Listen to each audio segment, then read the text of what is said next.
Obrigadíssimo, Mauro. Está irresistível fazer uma pequena provocação. Eu, como gestor do tempo, que o Zé Armênio, representante do setor público, estourou o seu tempo, o Fajardo foi até o limite do seu tempo e o Mauro economizou o tempo. Né? Obrigado. Como representante do setor privado, né?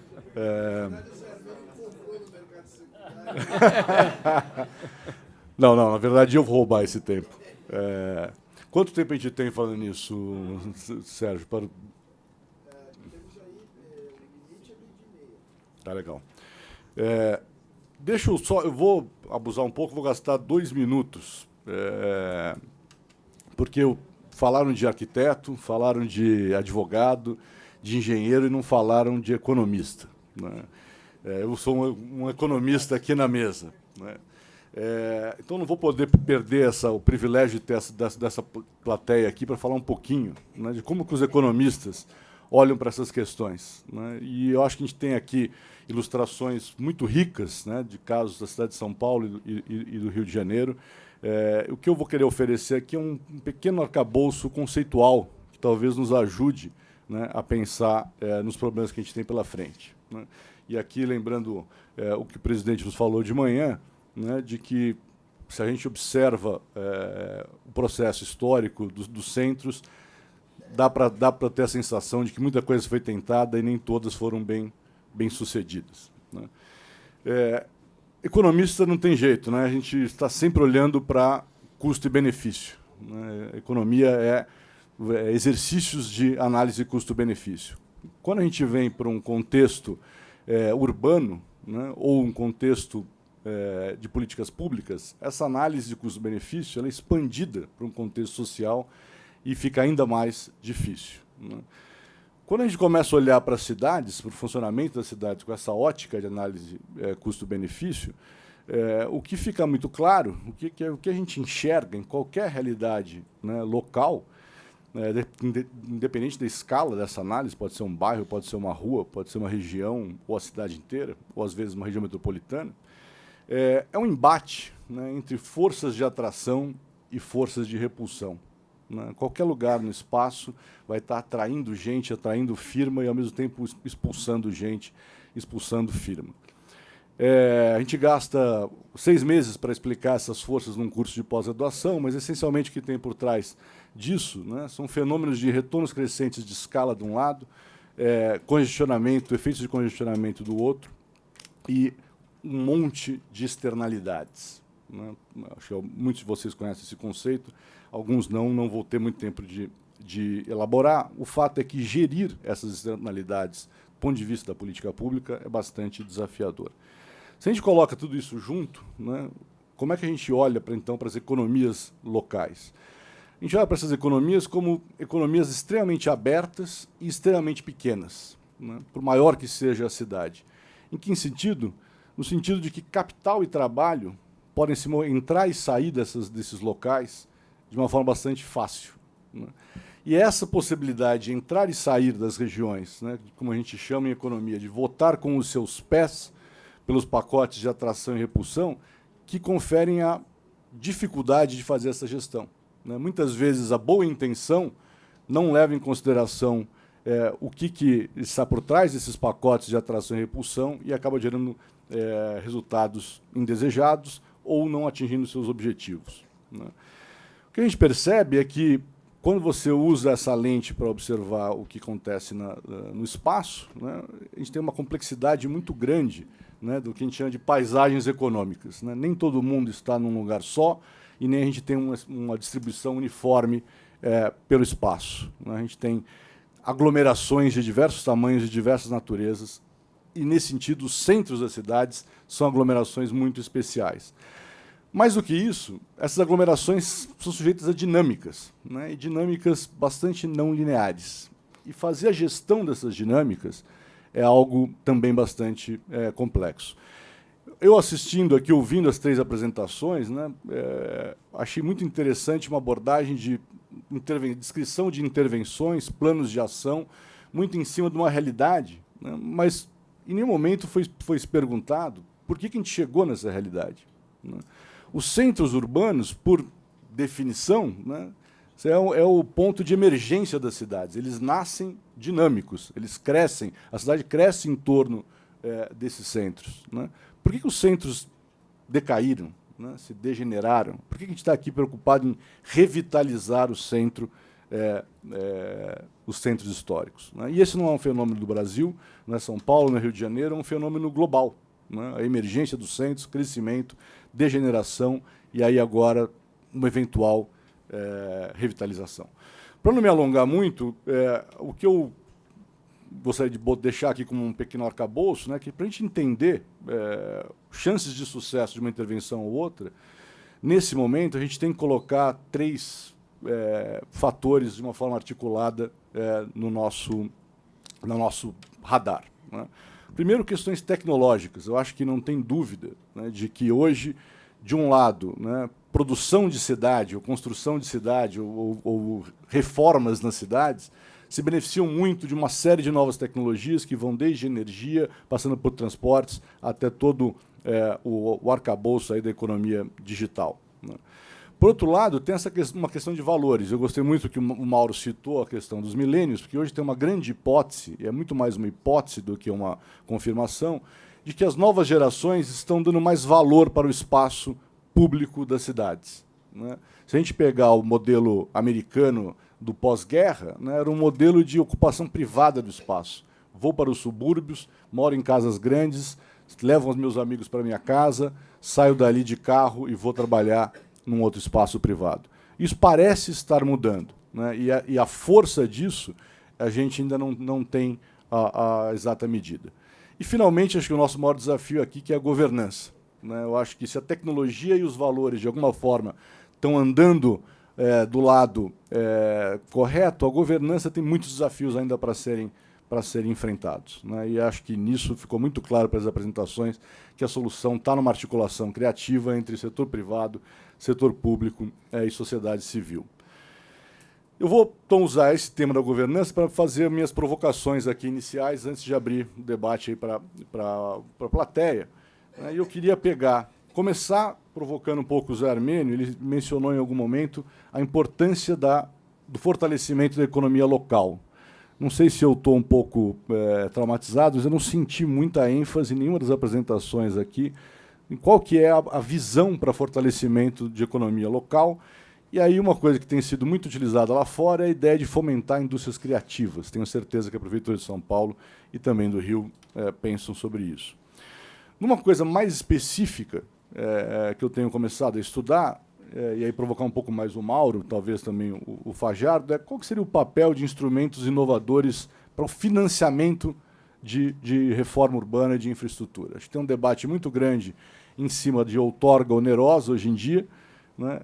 E tem algo que eu acho que foi uma criação, ou pelo menos uma implementação bastante peculiar nossa, que aí vai minha provocação, que são os CEPACs, que, na minha opinião, deveriam ser usados de uma forma muito mais ampla do que eles são usados ou foram usados até hoje. Então, queria ouvir um pouco vocês nesse sentido.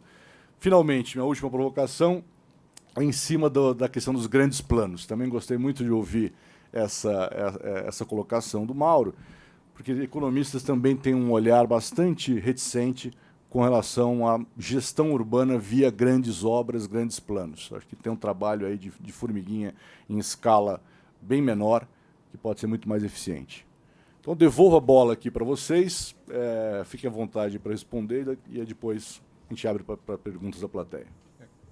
Quer começar? Posso começar? Pode falar. Bom, Danilo, eu vou começar respondendo aqui 2 coisas, né? Primeiro, em relação a grandes planos, não é que a gente é contra os grandes planos, é que eles eles estão se sobrepondo ao formiguinha. Quer dizer, em vez de fazer o formiguinha, está todo mundo pensando no grande plano. Pode ter o grande plano, pode ter a grande obra, mas o centro, particularmente, ele já está construído, né? Ele já tem o suficiente infraestrutura para não precisar para a solução não ser mais infraestrutura, e ser a conservação e preservação dessa infraestrutura que já está lá. Se tiver mais, é claro, não vai atrapalhar, vai ser bom, vai ser sempre para o bem. Mas o momento é de preservação e conservação da infraestrutura que já está feita, né? E quando a gente veio empreender no centro, a gente veio olhando essa infraestrutura pronta e esse movimento cultural, sociológico dos milênios, das pessoas singles, das pessoas do walkable, quer dizer, do caminhável, do não querer mais usar carro. Então, a gente está olhando esse movimento, está olhando o centro como o grande vetor de atração para essas pessoas e, ao mesmo tempo, vendo que o centro não está devidamente conservado, ainda que a infraestrutura, em grande parte, ou ela já tem uma infraestrutura suficientemente boa para que ele possa se revitalizar. Então, essa aqui é a questão.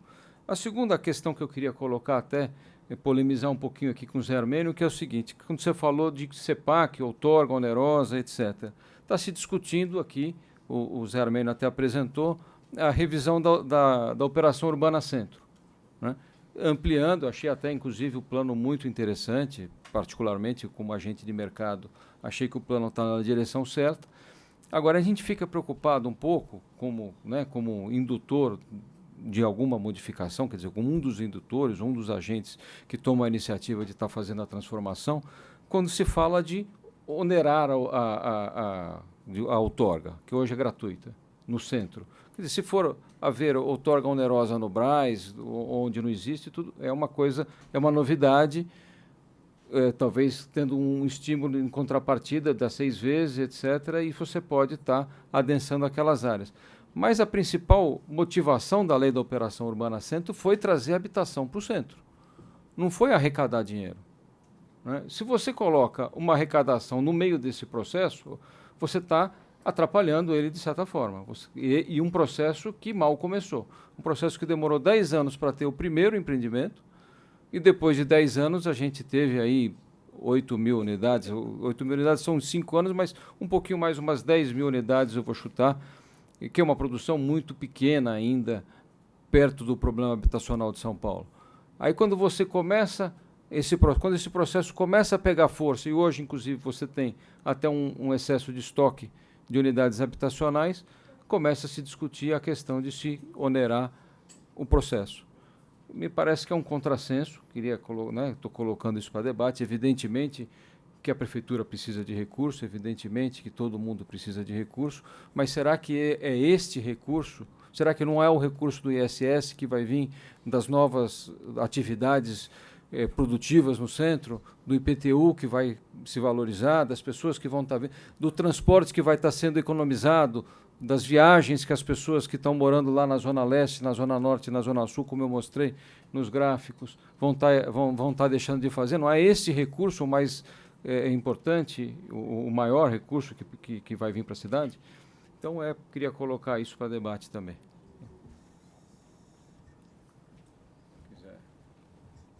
Então, vamos lá. Eu vou primeiro começar pelo que o Danilo havia colocado, com relação à economia local, né? O centro é uma região muito ativa economicamente. Inclusive, nos estudos que foram apresentados pelo Secov, que você mencionou, né? Acho que você mencionou, né? Essa questão também foi levantada. O centro você tem, desde, por exemplo, 25 de março, a Santa Efigênia, a Zona Cerealista, os têxteis do Bom Retiro, que são economias importantíssimas. Nós, inclusive, dimensionamos isso do ponto de vista de valor adicionado na produção do município, é bastante importante. Agora, isso aconteceu e acontece muitas vezes de maneira informal. O Estado até acaba participando pouco disso na necessária captação, e a busca da formalização dessa economia e da regularização disso tudo seria um dado positivo para o Estado e para o território. Com relação à economia criativa, existem experiências no mundo e aqui no centro também, no centro de São Paulo, a gente consegue enxergar bastante coisa acontecendo agora, que nós poderíamos, enquanto poder público, contribuir muito mais. O que eu quero dizer? Eu era presidente do Instituto de Arquitetos do Brasil até o ano passado. E eu fiz um levantamento em 2015 da quantidade de arquitetos e de artistas localizados aqui no centro. Em uma rua, em aproximadamente umas 6 quadras, 7 quadras, a Rua General Jardim, eu levantei 500 arquitetos trabalhando. É uma economia importantíssima.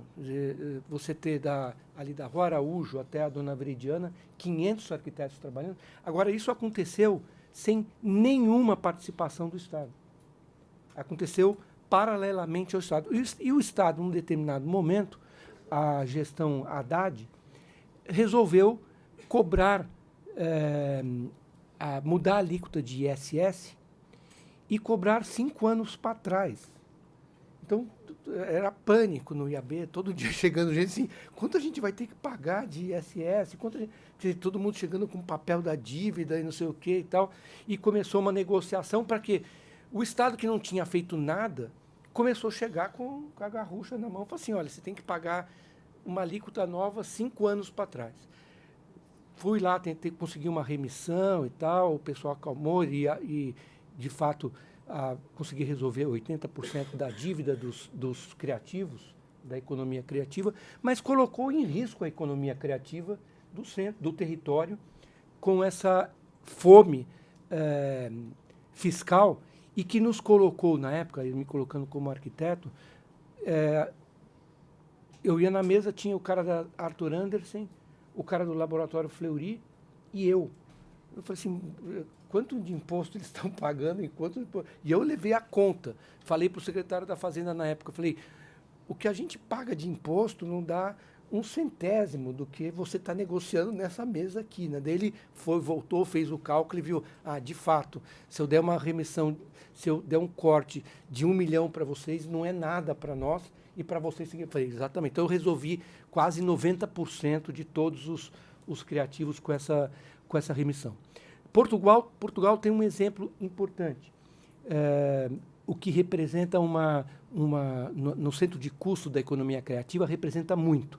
Portugal cedeu um prédio, chama a fábrica, para localização de economia criativa, de pessoal de teatro, de arte, e cedeu isso durante, quase como num edital, durante um certo tempo, para o pessoal desenvolver. E conseguiu uma ativação do território porque o custo do imóvel para o criativo, da economia criativa, para o agente da economia criativa, ele é uma componente bastante importante. Então, desde sob o ponto de vista fiscal ou de auxílio num lugar, cedendo um lugar para o pessoal trabalhar, e tendo a atenção do que está sendo desenvolvido, assim a gente pode trabalhar.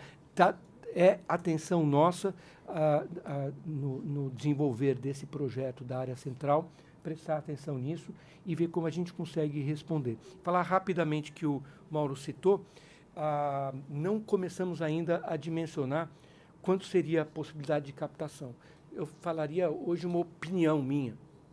Talvez a secretária tenha uma opinião diferente, talvez o Marcelo, que é o técnico, tenha uma outra opinião também, mas eu acho que o momento é diferente. O momento 2018 é diferente do momento de 1997. A questão, tenho a convicção de que a questão da outorga não é determinante na composição do custo do negócio imobiliário. Eu acho que o crédito é uma variável muito mais importante do que a outorga. E a outorga significa para a prefeitura muito.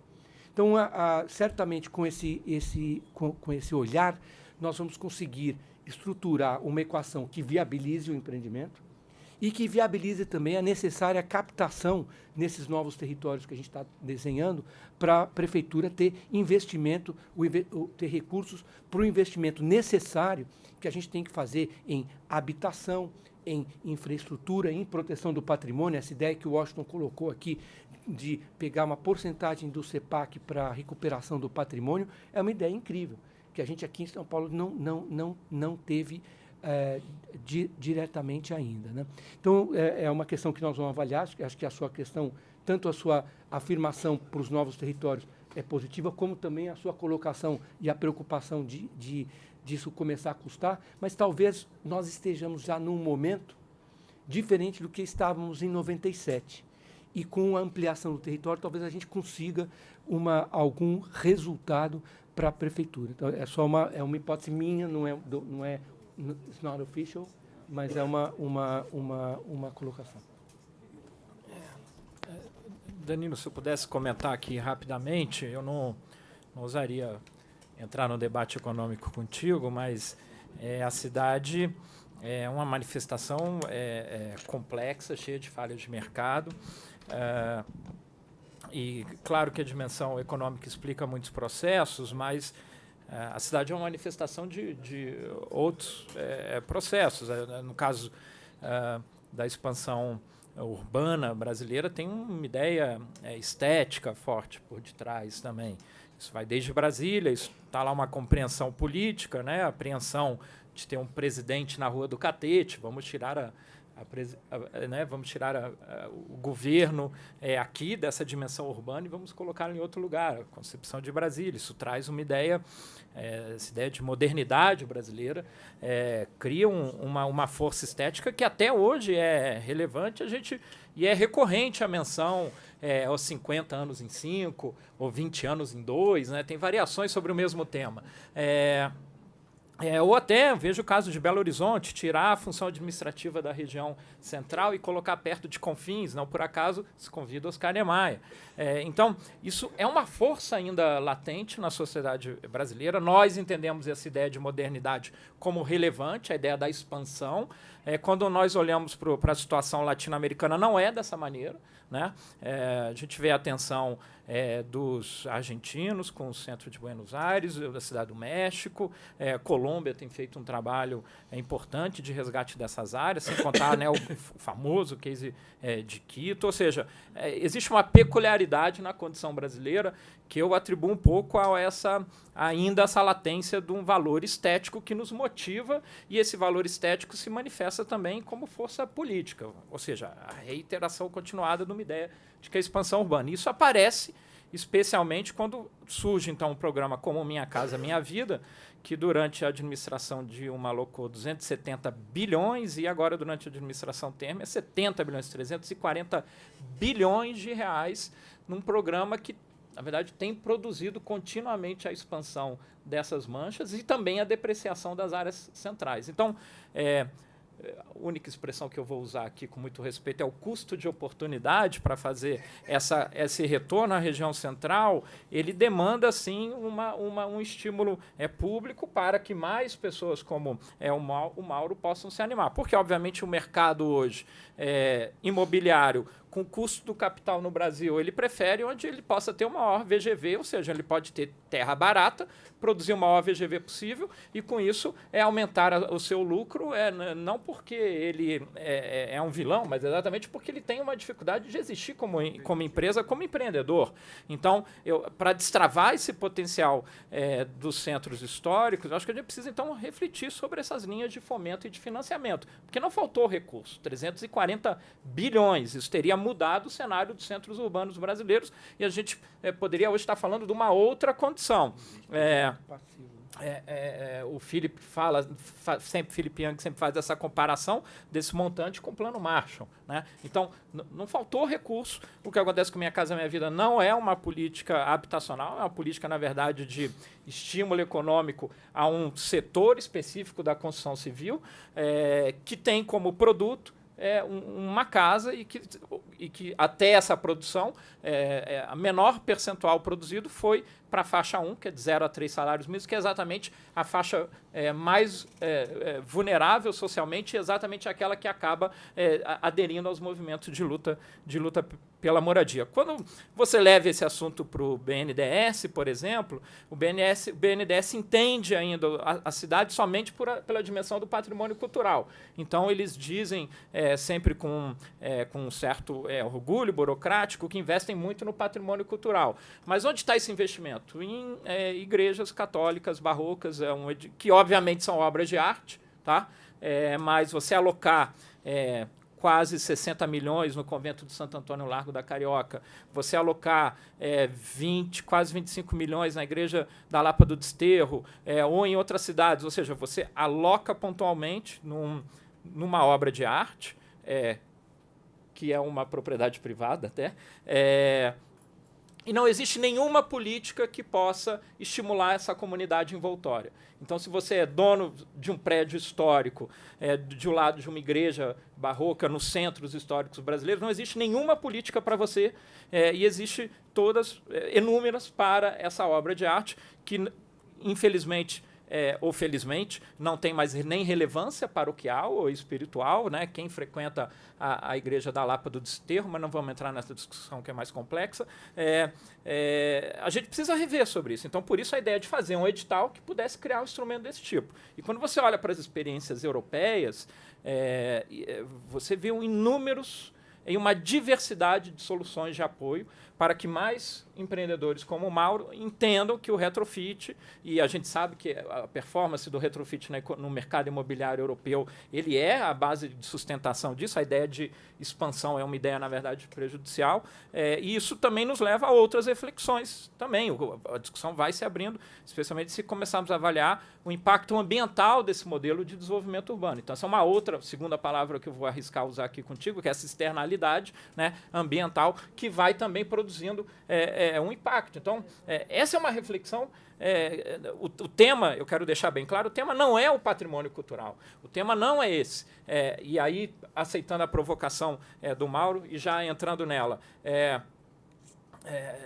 a questão não é essa proteção. A questão, acho que é o fato de não identificarmos mecanismos para que esse valor materializado, culturalmente materializado nesses edifícios, que inclusive produz, do ponto de vista do mercado, uma grande empatia, né? Você tem muito mais chance de errado, muitas vezes, infelizmente, até numa arquitetura nova, do que num retrofit, que desperta uma grande empatia do seu comprador, do cliente. Então, essa empatia natural pelo edifício histórico, ela para ser destravada, ela precisa de algum estímulo, e nós não fazemos absolutamente nada, nenhuma linha de fomento, nenhuma linha de subsídio, nenhuma linha de crédito. Agora, se você tentar fazer a produção fora da cidade, você faz ela muito mais facilmente. Então, o tema da preservação, Mauro, eu acho que é aí que ele trava, e aí entram em outras questões, que são essas. Ou a gente entende que esse registro da nossa civilização ele é relevante, ou a gente entende que ele não é. No caso específico do Rio de Janeiro, isso é um comentário que eu já fiz, que nós temos uma graduação diferente de preservação, que é chamada o preservado, imóvel preservado. Isso significa que ele tem uma flexibilidade de transformação interna, sem correndo risco de cometer algum erro. Entendo que aqui em São Paulo existe mais predominância do instrumento do tombamento, ou seja, isso implica, do ponto de vista burocrático, de que qualquer licenciamento tem que passar por uma análise do Conselho de Patrimônio. Não é assim que funciona no Rio de Janeiro. A preservação permite com que os técnicos tomem decisão sem ir ao conselho.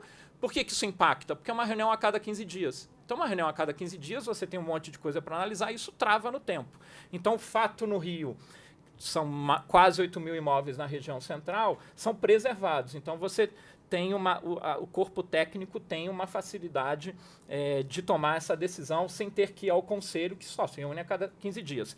E uma ação que fizemos também foi de criar uma reunião semanal de licenciamento do Centro Histórico. A gente, com isso, conseguiu reduzir de 58 dias para 10 dias o licenciamento na área do centro, simplesmente botando todo mundo junto, inclusive de outras áreas, né, do urbanismo, do transporte, e inclusive do IFAM e do órgão estadual de patrimônio. O fato, então, toda quarta-feira, hoje é quinta, né? Ontem, quarta-feira, 3 horas da tarde, eles se reúnem toda quarta-feira. Isso é um legado dessa administração.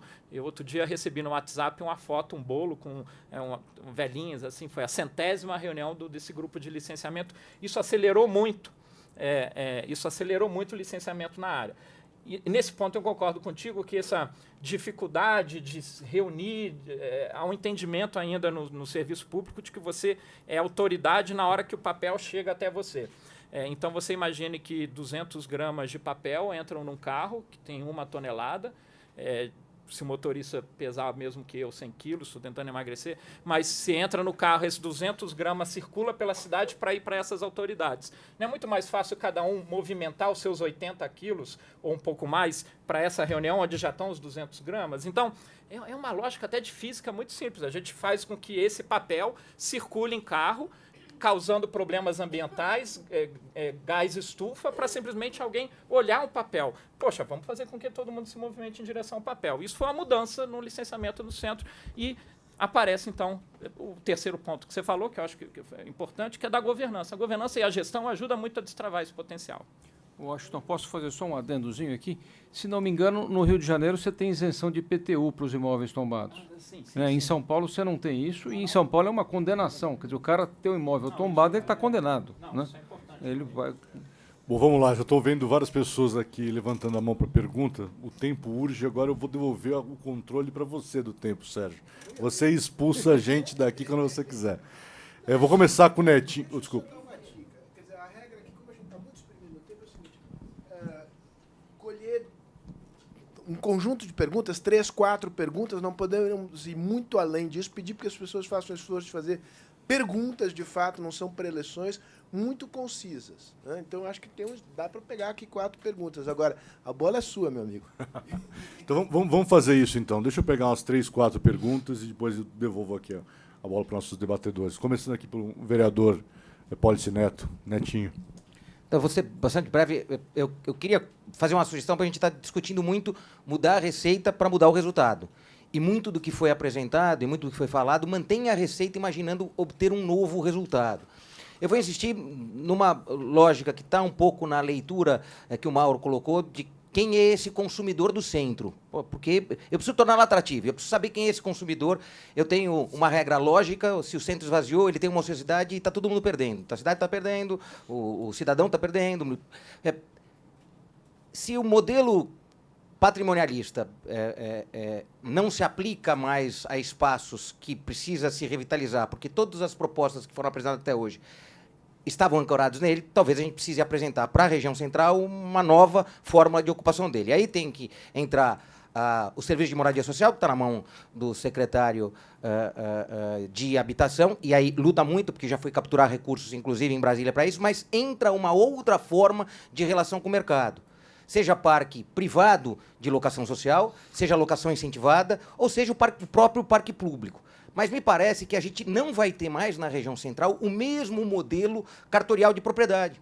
Porque se a gente continuar com esse, a tendência é a gente repercutir um centro que a gente teve lá atrás, que se esvaziou e não foi poderoso para disputar com o novo investimento em novos campos, porque o mercado disputou isso. Não foi o município que foi fazer a Paulista ou a Berrini. E o esvaziamento do centro está intimamente ligado com isso. O cara quis ganhar dinheiro fora, porque aqui não ganhava mais. A gente tem que dar uma outra fórmula de ocupação do centro, em que o empreendedor ganha dinheiro, mas o cidadão se sente atraído por isso. E não acho que reprisar uma operação urbana seja o elemento fundamental. Porque se não é para a captura de novos recursos, a gente vai usar uma receita que deu certo na Água Espraiada para um centro que o centro já deu certo. Nós erramos com o centro deu certo. Por isso tem um capital atrativo na recuperação de retrofit, por isso que a gente tem que incentivar novas modalidades de contratualização do serviço de moradia, não mais da compra da residência. Aí a gente vai mudando essa lógica. Mesmo assim, para você ter os espaços de home base na região central, para relação com o mundo. Aí estamos falando dessa economia criativa, que está aqui em São Paulo, muita gente quer capturá-la, mas quem quer capturar está lá nos Estados Unidos, está lá na Alemanha, e ele quer capturar a economia criativa que está no centro de São Paulo, ou vai estar no centro de São Paulo. Então, eu enxergo que a gente podia, para a região central, apresentar algo absolutamente inovador que está nesta nova relação. Portanto, não repetir a receita que não deu certo em 97, quando disputava Cooperação Urbana Faria Lima, e perdeu para Faria Lima. E tudo que a gente tinha de bom do centro, perdeu para Faria Lima. Faria Lima ficou linda. O centro não. O centro já era lindo. Portanto, a gente não precisava disputar com a Faria Lima. E aí a gente tem que disputar com aquilo que a gente não está conseguindo vencer. Ninguém mais quer comprar no centro, mas eu topo viver no centro durante 4, 5, 8 anos. Talvez não queira viver a vida inteira, mas eu topo passar 10 anos, 8 anos, 7 anos.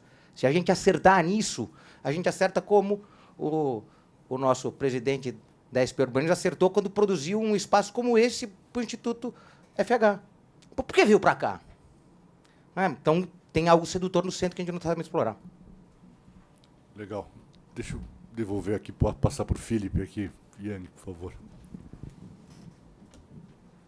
Um rápido comentário. Acho que desde o presidente até o Mauro, todo mundo falou da grande falha dos grandes planos de revitalização, né? E eu acho que faltou simplesmente a gente pensar, e acho que falta uma reflexão que a gente precisa fazer ainda com relação à lacuna na legislação, no marco regulatório brasileiro, da figura do estruturador de projetos. É uma coisa que nos afeta como cidade e como Brasil, que, no fundo, a estruturação dos grandes projetos recaiu sempre nas mãos dos grandes grupos econômicos, né? Então, sempre houve uma captura. E isso levou ao que nós vivenciamos hoje, que é o Lava Jato, o combate. Ou seja, há uma lacuna na estruturação de projetos de forma que se regule a relação entre o público e o privado. A Lei 8987 das concessões ela é uma lei muito moderna, mas ela não prevê de forma adequada quem vai estruturar os projetos. Então, no âmbito urbano, a gente tem uma questão de decisão com relação à escala adequada, isso se adequa e tudo mais.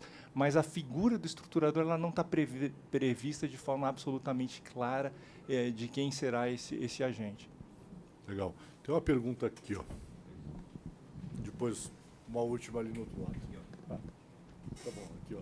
Mais duas. Não, ali, aqui, depois ali a gente finaliza no outro lado. A minha pergunta é o que impede, para o poder público de um modo geral, não é para ninguém específico, mas o que impede, qual é a força maligna que bloqueia que o centro tenha a mesma qualidade de zeladoria que a gente vê na Vila Olímpia ou Pinheiros?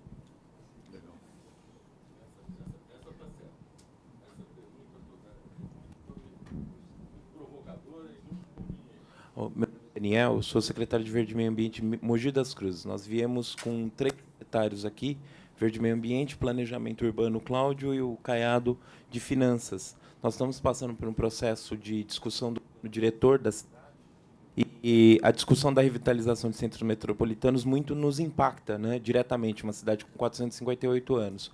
Mas, justamente pela minha pasta, eu senti muito a falta da discussão ambiental, porque há um impacto muito direto da questão ambiental nos centros, nas revitalizações dos centros. Então, repensar os centros também impacta a questão ambiental, até porque a própria degradação do centro ela se compara com a própria degradação ambiental. Vamos lá para o outro extremo.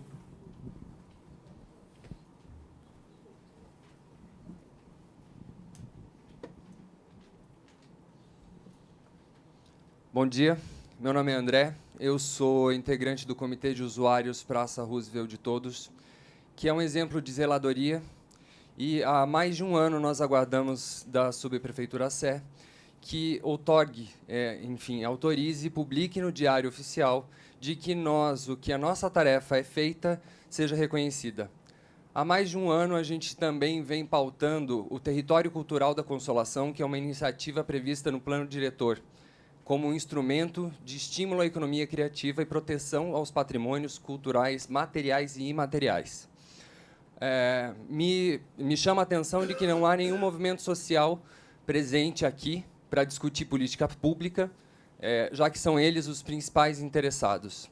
Uma das falas, até aproveitando sobre a fala do economista, de que o mercado deve apresentar propostas que tragam uma sustentabilidade aos projetos que serão implantados aqui na região do centro. Mas a gente sabe que, por exemplo, a gentrificação é um problema mundial que acontece nas principais capitais do mundo. E isso, em partes, é provocado e causado pela atuação do mercado. A minha pergunta é, o que se é feito ou pensado para evitar a higienização social do centro, uma vez que trabalhadores pobres não fazem parte do perfil millennials que interessa ao mercado? E aí uma pergunta específica ao diretor do Secov. Se fala muito em responsabilidade social e empresarial em termos, né, de crises do mercado como um todo, né? Vide relatórios de sustentabilidade, índices de sustentabilidade da Bolsa de Valor. Qual é a responsabilidade social do mercado imobiliário para com as pessoas do centro, já que nós temos mais de 600 mil imóveis vazios e 396 mil famílias aguardando moradia? Obrigado. Legal. O último ali. Eu vou ter que te cortar. Você. Desculpa. Então, tem uma questão que me parece importante também, e diz respeito aos prédios abandonados, que é a pulverização dos títulos de propriedade. Então, você pega um prédio antigo, que tem 400 apartamentos, você está na terceira geração, você já tem 2.000 pessoas que têm uma fração de um apartamento, às vezes você tem um inquilino de uma das unidades que registrou um contrato de locação no cartório 30 anos atrás, e você não consegue, o incorporador não consegue localizar essas 2.000 pessoas para conseguir comprar aquele prédio e fazer um retrofit. Então, acho que falta na legislação, no Estatuto da Cidade, algum instrumento que, de alguma forma, permita ao incorporador, vou chutar um exemplo, mas que se ele localizasse, sei lá, 3/5 dos moradores, ele anunciasse isso no prédio e tal, e os outros não localizados, isso num prédio evidentemente abandonado, os não localizados que tivessem que se manifestar para dizer, ei, eu existo. Porque hoje a tarefa do incorporador localizar todos essas milhares de pessoas é uma coisa absolutamente impossível e que leva a grande parte dos prédios abandonados. Eu queria saber da mesa se existe alguma ideia para resolver esse problema da pulverização das matrículas do título de propriedade. Legal. Tem mais várias pessoas com a mão levantada, mas eu vou ter que cortar aqui, senão a gente o Sérgio vai expulsar a gente daqui. Devolve então a bola aqui. Acho que podemos começar de lá para cá. Bom, começando pelo Vicente Hipólito lá, que falou um pouquinho, acho que falou um pouquinho mais ou menos em linha com o que a última pessoa falou também em relação à propriedade, né? Aos novos tipos de propriedade. O que a gente vê, primeiro, que isso não deve vir de uma legislação municipal, isso é uma legislação estadual, é difícil da gente estar resolvendo nesse fórum.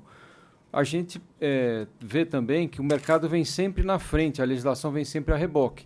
O Airbnb é um exemplo clássico em que a gente ainda não tem a legislação suficientemente madura para ele. O Zé Costa me ajude se eu estiver errado, né? Se tiver alguma coisa que eu não saiba, mas não existe uma legislação suficientemente madura, uma série de contestações, e já é uma coisa, é uma prática bastante comum aliás, no mundo inteiro, em todas as cidades brasileiras. Então, a legislação depois ela vem correndo atrás daquilo que o mercado está praticando. Agora, concordo plenamente, né, que para evitar esse problema da pulverização, você poderia ter um novo tipo de ocupação, quer dizer, do uso do imóvel e não da propriedade do imóvel, né, da pessoa que quer passar um tempo, um tipo de locação, um tipo de ocupação, que não é nem a propriedade nem o tipo de ocupação prevista na lei de inquilinato. Mas não acho que não tenho capacidade para estar propondo nada, ainda que a gente identifique isso como um problema. Em relação o que ele falou, ocupação social, a responsabilidade do Secov, nenhuma, né? Não tem nenhuma. O que o Secov pode fazer? Nada. Não sei o que você quer que o Secov faça, mas é isso. Eu anotei algumas questões que foram colocadas, não sei se vou conseguir abordar todas, mas Policy Neto mencionou, quer dizer, não é intenção nossa e a direção que a gente está estudando, a gente não está fazendo a reprise de operação urbana, a gente está fazendo a revisão da operação urbana. E eu tomei cuidado, inclusive dentro da SP Urbanismo a gente aborda dessa forma, e eu falei aqui no começo, a gente tem chamado esse trabalho como o PIO do setor central da MEM. Então é uma coisa para o Sérgio Fausto entender. É o projeto de intervenção urbana do setor central da macrozona de estruturação metropolitana, conforme definido no PDE, que é o Plano Diretor Estratégico de 2014. Então, não falamos em reprisar a operação urbana, né, no policy.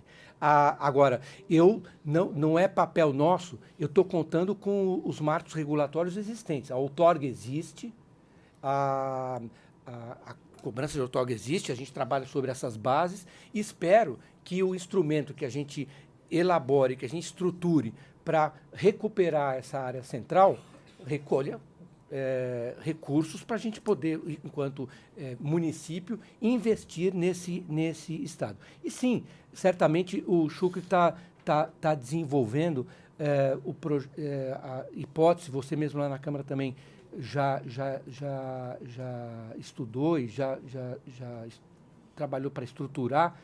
O nosso parque de habitação social, ele é muito reduzido, se você comparar com um país como a Holanda, por exemplo. Se na Holanda o parque de habitação social é 85%, aqui quanto tem? Acho que deve ser, locação social deve ser 2%, 5%, eu nem tenho ideia quanto que é. Locação só tem 900 unidades. Então, não é nada, né? Então, de fato, a gente tem que crescer. Outras formas, porque, como você disse, a questão... agora, a nossa economia ela é patrimonialismo, quer dizer, acho que não é nem crítica a isso, mas a gente deve mudar mesmo as formas de produção da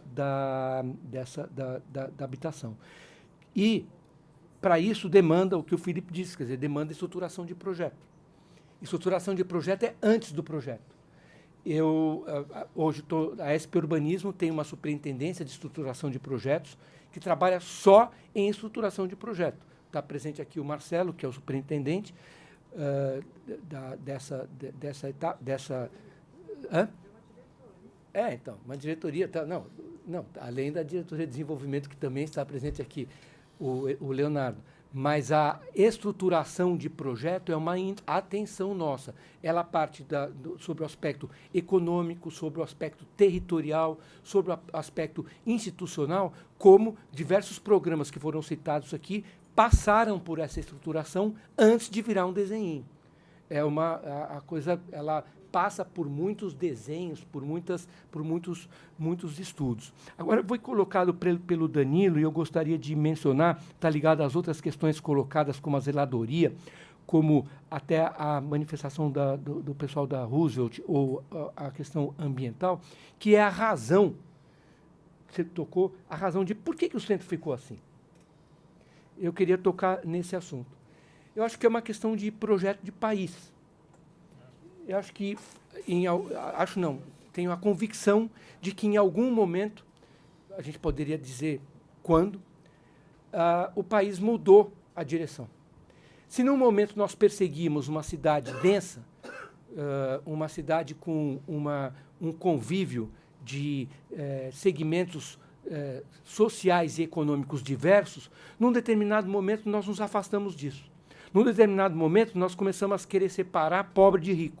Nós começamos a separar, querer fazer o carro me levar o mais longe possível. A gente está com um problema agora, é público o problema, posso falar, que nós estamos estudando o Pio Leopoldina, e tem uma ação social, de habitação social na região do Pio Leopoldina. A turma não quer que os pobres fiquem lá. Os pobres que estão lá, os moradores não estão querendo que os pobres. Você fala assim, bom. Não antes desses moradores. Hã? Que já estavam lá. Então, esse. Não, então, o que eu estou dizendo é o seguinte: o desenho desse projeto de país, essa mudança do desenho de projeto de país, foi que levou o centro a essa situação. A situação de desocupação, a situação de desuso, a situação de esvaziamento, e que a gente precisa retomar. Programas como, por exemplo, o Casa Paulista foi uma virada. Vamos colocar 20 mil pessoas morando lá. É uma tentativa. A gente está... O eixo da habitação na revisão da Operação Urbana Centro é diretamente uma perspectiva de repovoamento da área central, porque é o repovoamento com alta densidade, é a tal cidade compacta. Não é novidade para o Brasil a cidade compacta. Não é novidade para o Brasil a priorização do pedestre. Não é novidade para o Brasil não ter vaga em estacionamento. Dá uma olhada, daqui até a Praça Roosevelt. Todo mundo tem estacionamento? Não. Não é a cidade feita para o carro, é a cidade feita para a pessoa. E já foi feita aqui, não precisa ir na Dinamarca, não precisa ir na Alemanha, tal. Já estava aqui, já está desenhada e construída aqui. Então, essa mudança de projeto de país, forçada por ações autoritárias, forçada por ações não democráticas, que não consideraram o interesse da população brasileira, fez o centro, que é a área mais rica em infraestrutura, ser esvaziada. Para mim é simples essa. E a recuperação do centro é a recuperação de um país, da viabilidade de um país que não vai ser feito pelo carro que leva para Alphaville, para o condomínio fechado, pelo shopping center que já está decadente. Ele vai ser feito pela cidade compacta, pela viabilização do pedestre, pela valorização do patrimônio histórico e do patrimônio também, que é o patrimônio do trabalho investido. Eu perguntei uma vez para o Artigas e para o Paulo, eu era estudante, eu tinha que ir na campanha do Montoro, eu tinha que ir num debate no Teatro Ruth Escobar, você vê como é que eu sou velho, Sérgio? Representar os estudantes para falar sobre patrimônio. Eu perguntei para o professor Artigas, o que eu falo lá de patrimônio e tal. Daí o Artigas virou para mim e falou, Zé, fala o seguinte, essa coisa de patrimônio a gente sabe muito bem o que é, mas patrimônio é trabalho. O que for trabalho, a gente respeita.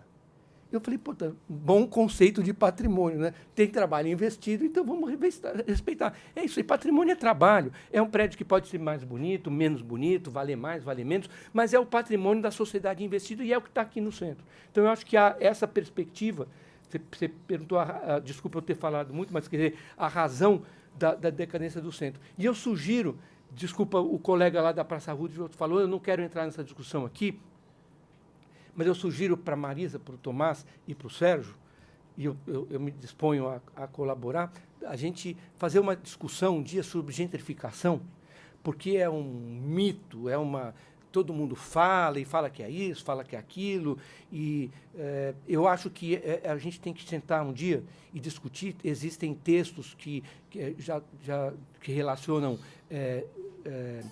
migração social interna de classes sociais, na revitalização de territórios, a ligação entre divisão de renda e valorização imobiliária e tal, então, que acho que a questão é mais complicada para a gente discutir, então fica a sugestão para vocês que são os donos da discussão, a gente discutir isso daí.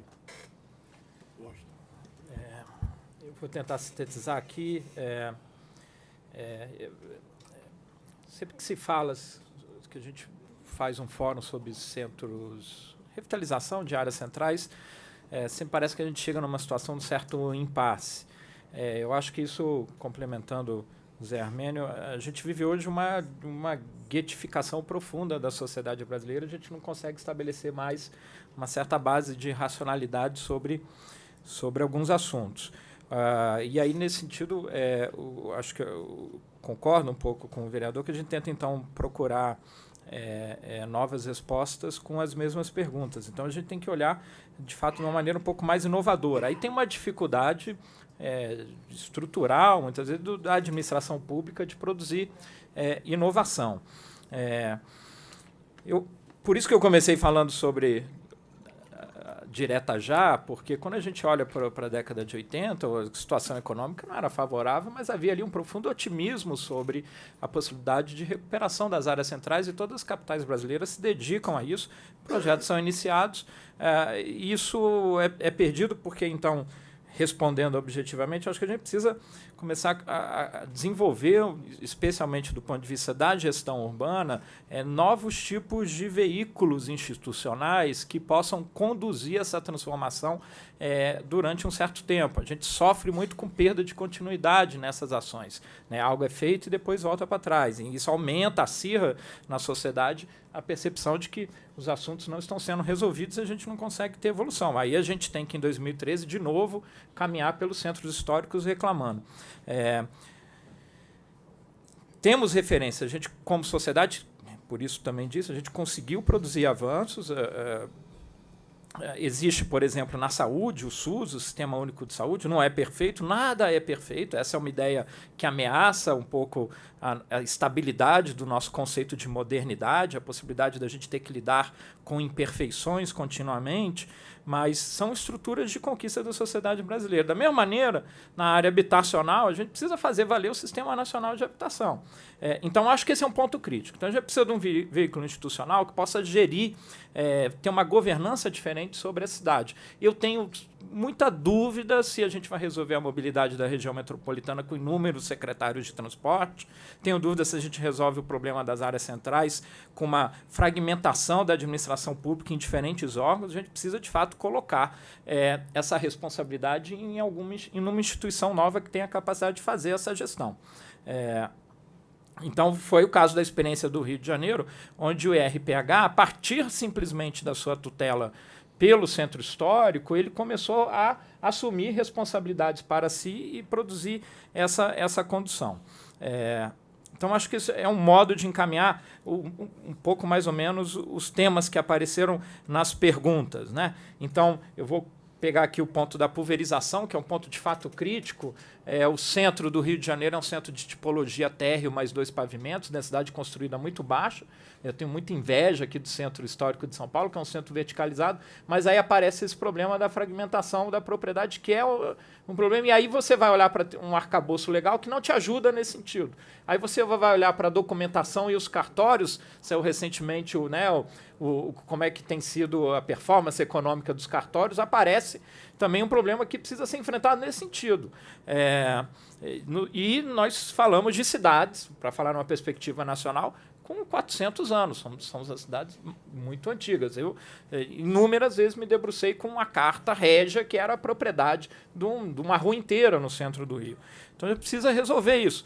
Eu não sei se a gente resolve isso tirando a RGI de uma região inteira. Os cartórios precisam ser convocados a mudar o seu procedimento. E aí aquela provocação que eu disse, que existem estruturas, então, dentro da administração pública que muitas vezes não são provocadas sobre esse assunto, especialmente a área legal, as procuradorias que precisam atuar em função do que demandam os urbanistas que estão com a missão de recuperar a área central. Acho também um entendimento importante de que a moradia, acho que o vereador já saiu, de que a moradia ela realiza funções distintas ao longo da vida de uma pessoa. A gente, entretanto, imagina que a gente tem que dar propriedade privada para uma família, ela vai ficar eternamente a propriedade, a pessoa jovem, você precisa de um tipo de moradia, depois com família, com filhos, e depois, até como eu mostrei no caso de Nova York, até considerar políticas habitacionais para a terceira idade. Então, essa transição da moradia ao longo da vida é algo que a gente não consegue materializar nas políticas habitacionais.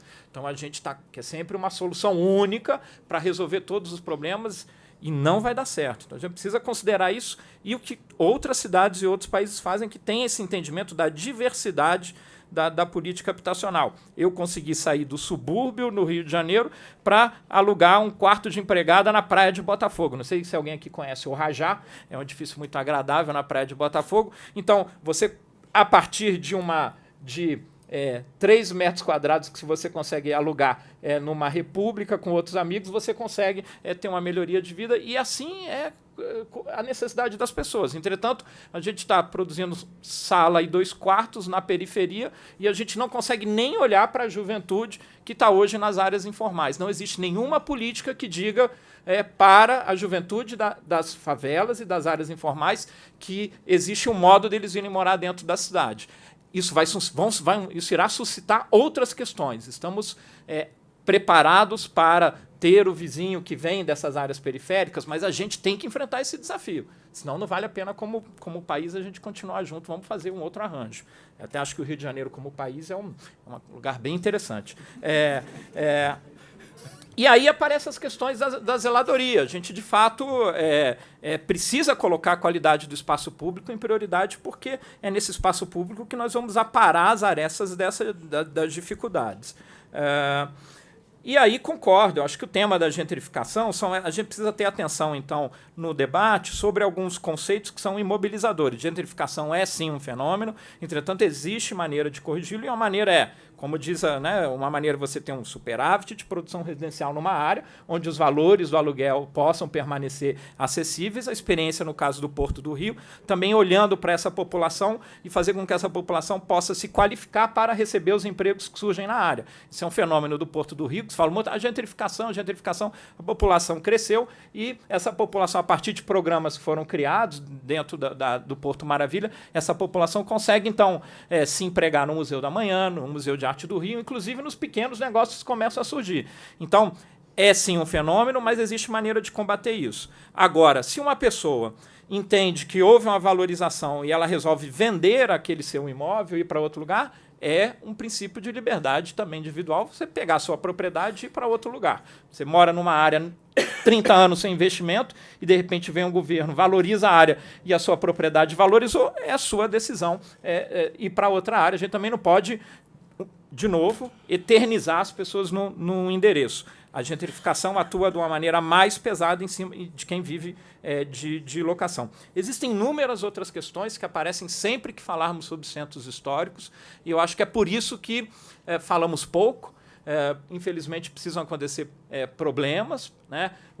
Eu quero lembrar o edifício que colapsou lá em 2010, também no centro do Rio. Outro caso foi uma imperícia que foi, né, abalou a estrutura do edifício. Na 3 de maio ele caiu, e dali surgiu uma política de autovistoria para que os edifícios... isso hoje funciona, na cidade não é perfeito, mas funciona de uma maneira que condomínios tenham também a necessidade de informar a municipalidade um certo grau de responsabilidade técnica. Não estou dizendo que essa é uma solução, mas estou dizendo que a gente precisa... fazer mais esse debate para a gente não se reunir só quando acontecem problemas, quando acontecem tragédias. Porque a gente tem nessas áreas uma oportunidade de desenvolvimento novo, que é um desenvolvimento ambiental melhor. Estudos do órgão de patrimônio norte-americano mostram o mesmo edifício, com a mesma área construída, um edifício novo e o edifício histórico. O edifício novo, com as melhores tecnologias de performance energética, ambiental, sustentabilidade, mesmo assim o edifício retrofitado ele ainda é 80% melhor do ponto de vista do ambiente. É óbvio, porque ele já tirou da natureza o que tinha para tirar e ele já tem, então, ali a sua pegada ecológica menor. Esse é um grande potencial, inclusive ambiental, porque toda vez que falarmos de revitalização de áreas centrais, e isso que as cidades europeias já fazem há bastante tempo, nós estamos falando de produzir cidades de baixo carbono, e isso é uma oportunidade nos centros históricos. Excelente, Washington. Então, com isso, a gente encerra o debate. Mais uma vez, obrigado, Sérgio. Obrigado, Marisa e Tomás. Muito obrigado pela presença de todos.